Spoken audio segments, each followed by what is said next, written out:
Today we're going to be installing the wood stove in the new addition. So this is our main wood stove, which used to go out the wall here and then up, but now that we have the addition, this one's going to go up through the roof. But I'm not going to install this one today. We're going to be installing this one.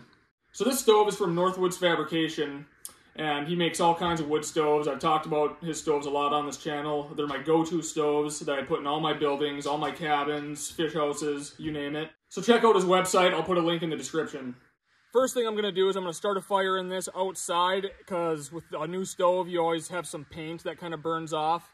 I'll throw on a couple sections of new pipe too. So I'll light a good hot fire in here. It doesn't take much, but some of this paint will burn off, and you don't really want to burn that off inside your cabin.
All right, I'll let that rip for a bit. In the meantime, we'll go in and throw up our heat shield.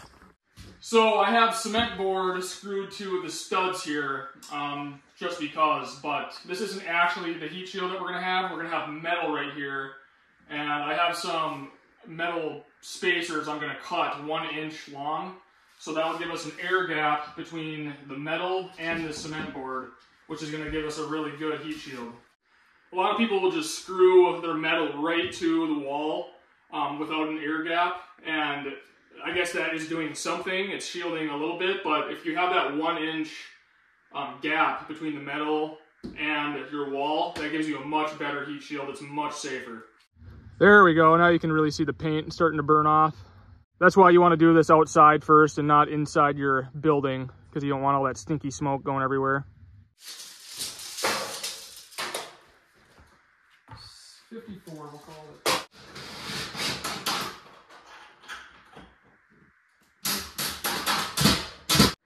Well, I think if you just maybe did one down here.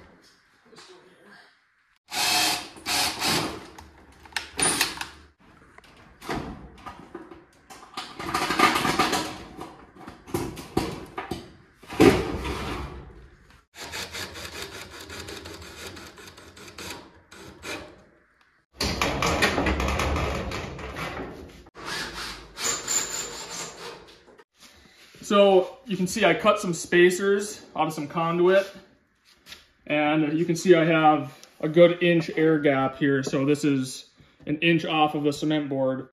I think they're probably like this.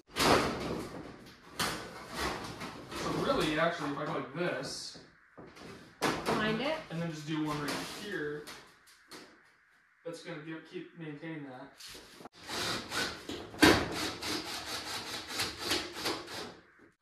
So here's where we're at. I got the stove back in here. It cooled down enough where I could grab it. So I have it set where it's gonna go right now.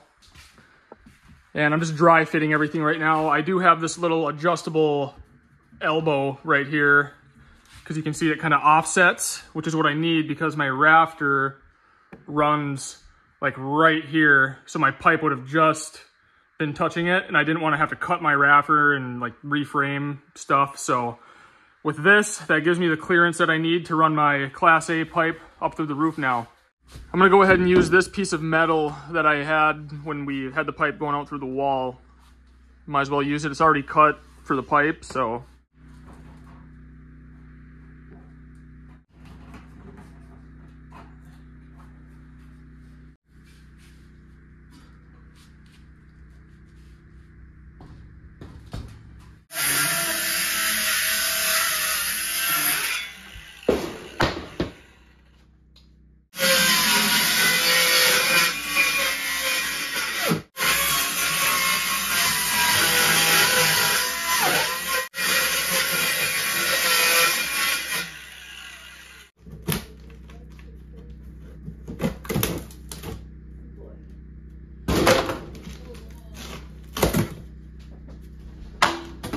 Okay, my square is cut, so I'm going to hold the pipe up there now, trace out the metal up top with a marker around the pipe, and then I want that to be a pretty tight fit around that pipe, tight as I can get it.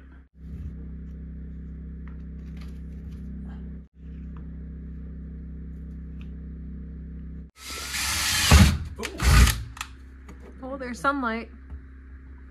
Oh, we got a hole in the roof now.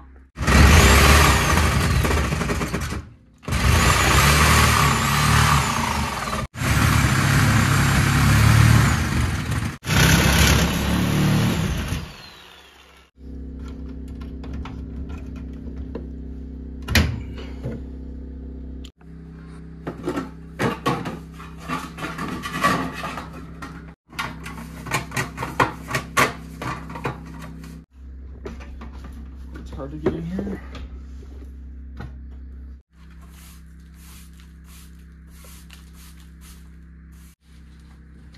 That makes any sense.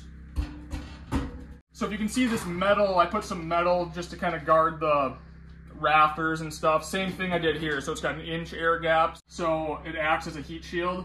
It's not even necessary because the clearance to combustibles for this insulated pipe is 2 inches and this is like 4 inches, but it'll just make it that much more safer.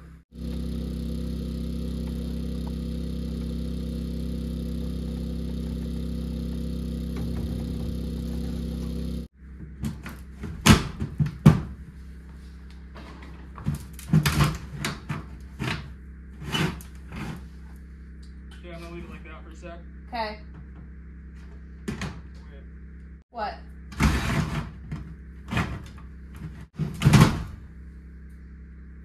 It was upside down. Oh. I like it so far. There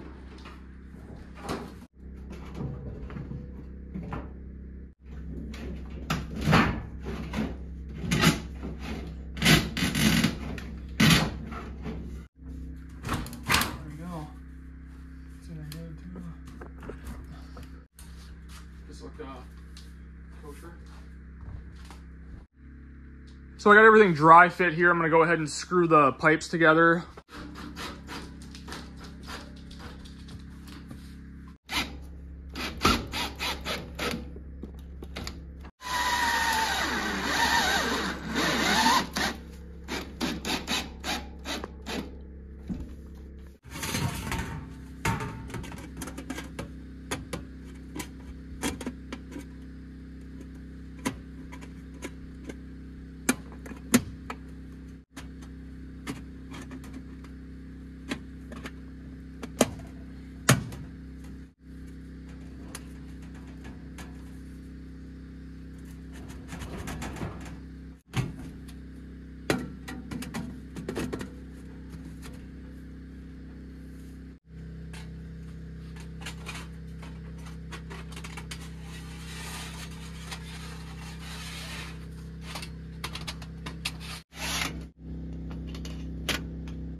So I just have my pipe coming through the metal roof. I don't have one of those flashing pieces or any of that. I'm gonna use some of this high temp silicone, put a nice generous bead around it, around where it comes up through the metal roofing. I've had really good luck with this stuff, and it's also flexible, so it's pretty much as good as one of those silicone boots that you can get. But I'm just gonna go right ahead and put this right around the pipe where it comes up through the roofing metal. Should last a really long time. If it ever wears out in a decade or 2 decades, I'll just get another tube, come back up and reseal it.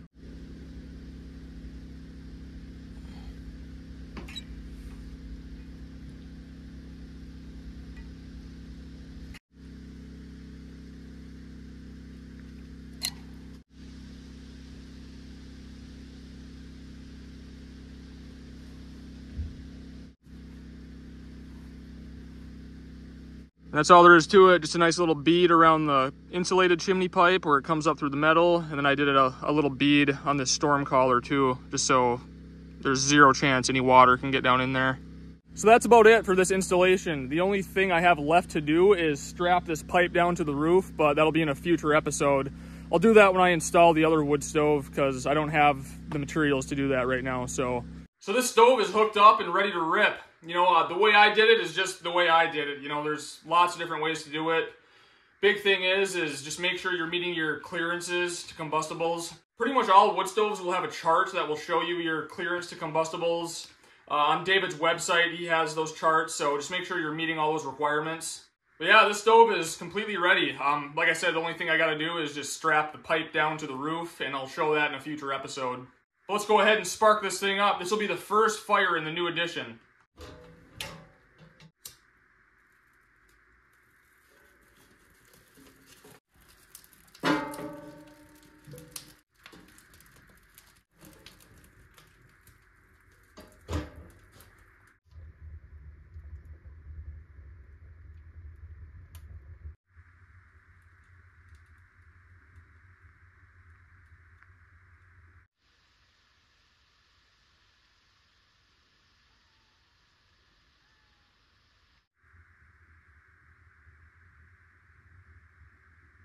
Well, all right, it's pretty sweet to have one stove installed because colder temps are coming. Winter will be here soon. I'm gonna keep plugging away here for a couple more days. I'll probably get that other wood stove installed tomorrow or the next day. And then I'll probably head over to the new property and start building that cabin. But as always, thank you for watching, and I'll see you soon.